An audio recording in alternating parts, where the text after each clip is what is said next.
মানুষ জানেই না যে যখন হাদিসের কিতাব এখনো লেখা শুরু হয় নাই তখন তরিকতের কিতাব লেখা শুরু হয়ে গেছে। এটা কি মানুষ জানে? বুঝতে পেরেছেন?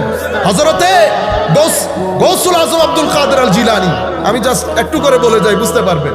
ওনার পীর শেখ মুখাররিমি, ওনার পীর, এরপরে ওনার পীর আবু বকর শিবলি। উনি কার খলিফা? তো উনি খলিফা সৈয়দুত তায়েফা হযরতে জুনায়েদ আল বাগদাদি রাদিয়াল্লাহু তাআলা। তো উনি কার খলিফা?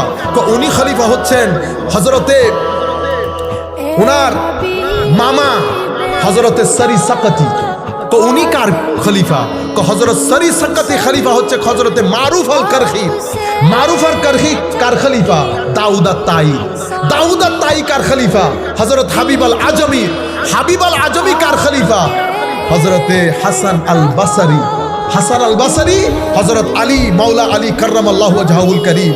মাওলা আলী কার খলিফা? তো আমার নবী সাল্লাল্লাহু আলাইহি ওয়াসাল্লাম যার বেলায়েতের ঘোষণা দিয়েছেন, এটা মাওলা আলী।